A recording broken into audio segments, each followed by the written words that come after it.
O pag-report mo sa office, magsusuot ka ng ID lace. Oh my God, oo. Alam mo, tingin ko sa ID lace, modern day, leash. So, tawag doon parang collar, ganon. Patunay na modern day slave ka. Alam mo, Kaya pag out ko, sige. pag out ko, Go lang. inaalis ko kaagad yung ID lace, parang, yak. Oo. Ayoko suotin. Alam mo, may mababaw akong reason kaya ayoko rin ng ID lace. Bakit?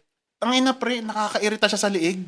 Oo. Tsaka hindi ako- baho nun pag tumagal. Amoy pawis. Hindi na mapawisan mo. Oo. Gagi. Pag nilabhan mo yun, walang kwenta eh. Hindi ko nilalaban. Parang, Amoy DNA mo na eh. oo. Hindi siya nagbago. Tsaka mayroon ding cases na kapag hindi ka nagsuot ng ID lace, may ano ka pa, may kaparosahan ka May pa. memo, may memo ka. Tong inong yan, gago. Parang, hoy slave, ba't di mo suot yung collar mo? Parang ganun sa akin. Nasaan yung leash mo? Oo. You little slave. Alam mo, may argument nga eh. Naniniwala akong totoo. Slavery did not end. Oo naman. Diba? Tingin ko lang.